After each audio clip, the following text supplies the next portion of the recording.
Now, according to new research from Age UK this morning, 4 out of 5 pensioners living below or just above the poverty line are going to lose out on their winter fuel payment. Now, this, of course, follows the protests we've seen across the country this week. Well, consumer expert Claer Barrett is here. This is affecting so many people, isn't it? Is there anything that they can do? I mean, it really is. I mean, let's just look at that Age UK research. Now, they're a charity, but they've done an impact assessment of how taking the winter fuel allowance away from 10 million pensioners this winter is going to affect people, because it's no longer a universal benefit. It's only going to go to the very, very poorest pensioners. But of that 10 million people, they've worked out that 1 in 4 of them are either on or below the poverty line. So taking this, it could be up to £300, £200. Taking that away is going to make a really, really big difference. And, you know, the government should be worried about this, frankly. Now, if you are on a really low income and you get a means-tested benefit, then you can still qualify. That's the only way you can still get the allowance. Pension credit, of course, being the key benefit. But we know from the government's own figures that around 880,000 households who should be claiming and getting pension credit aren't getting it. So a little reminder to help those efforts. You know, if you're 66 or over, if your income is less than £218 a week, if you're single, £332 if you're a couple, though those limits could be higher if you're a carer or somebody in the household has got a disability. You can be a homeowner, you can have savings that won't affect your claim. Go on the government's online eligibility calculator, answer 5 questions about your income and see if it's something that you could claim, because there's an awful lot of people who should be getting pension credit and the winter fuel allowance this winter who won't. Personally, Lorraine, I think they should delay this. I think they should bring it in next winter so they've got more chance to find people, but also more chance to think about how they're going to help this really big group of people that Age UK have identified who are just over the limit but still need this help. And make it easier for them to do it. Because, I mean, a lot of people, everybody just assumes that everybody's online and everybody's really tech savvy, and people are more and more. But sometimes people, and it's this thing of they don't realise that they can actually claim this. They're counting themselves out. Yes, you know, and that's the thing. The Department for Work and Pensions, to give them credit, they have increased the number of staff who are on the phone line. So you can phone up to see if you're eligible for pension credit. You don't have to do it online. You can also do it by post. You'll need to know, obviously, details of your income and any pensions you're getting, your national insurance number, your bank account details. And the final date you can make a backdated claim and get the winter fuel payment is the 21st of December. But for those people who are just above the threshold, of course, the fight goes on. Well, it absolutely does, and more power to them, I say.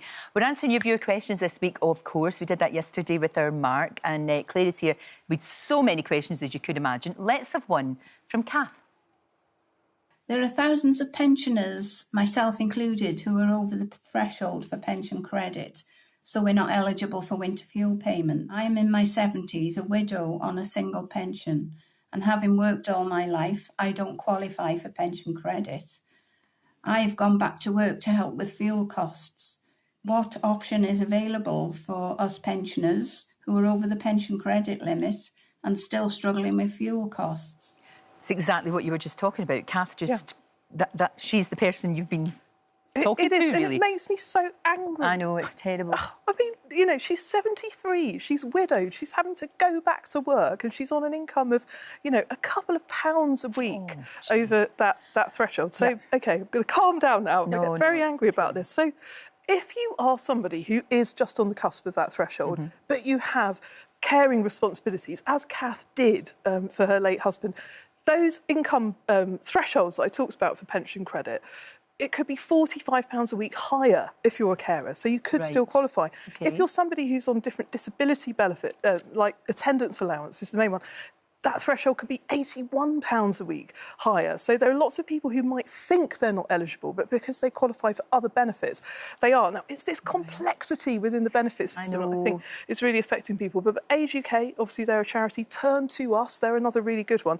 They have got helpers who can guide older people over the phone or in person about what benefits they could qualify for to make sure they're getting everything that they're entitled to. Now, in Kath's situation, she's going out to work at the age of 73. Now, if she's only just over the threshold, then it could be that if she didn't work, then she would qualify for the pension credit. Now, which in itself is a dilemma. But if she were to go for the pension credit route, because it's a gateway benefit, it's not just the top-up to her income that she'd get, it's all of the other things that go with it. So obviously the winter fuel payment we've talked about, but also free NHS dental treatment and glasses, potentially housing benefit if she's renting, a council tax reduction potentially, free TV licence when you turn over 75, and a lot of people in England and Wales who are on pension credit would also qualify for the warm home discount. Now, I mentioned this earlier. This is a £150 discount on your electricity bill, in addition to the winter fuel allowance that people on the lowest incomes can get. Now, it's not just pensioners. If you're on a low income, you can qualify for this, but it's all decided automatically. Those who are eligible will get a letter, normally in November or December, so that they can plan. In Scotland, it's different, and if you want the warm home discount, you'll need to reply. But what this is showing us is there's a cliff edge. People who are just above get nothing, but people who are just below and qualify for pension credit will get all of these different things. She's better not to work. That's the sad. It sounds so ridiculous. Sad. And although over so 70, she's been working all her days. Maybe she should be allowed not to work if she wants to. Exactly. Now, aside from that, there are potentially other forms of help if you are really struggling. Local councils, they're going to have enhanced support funds. You have to go on your local council page to find out what they have got.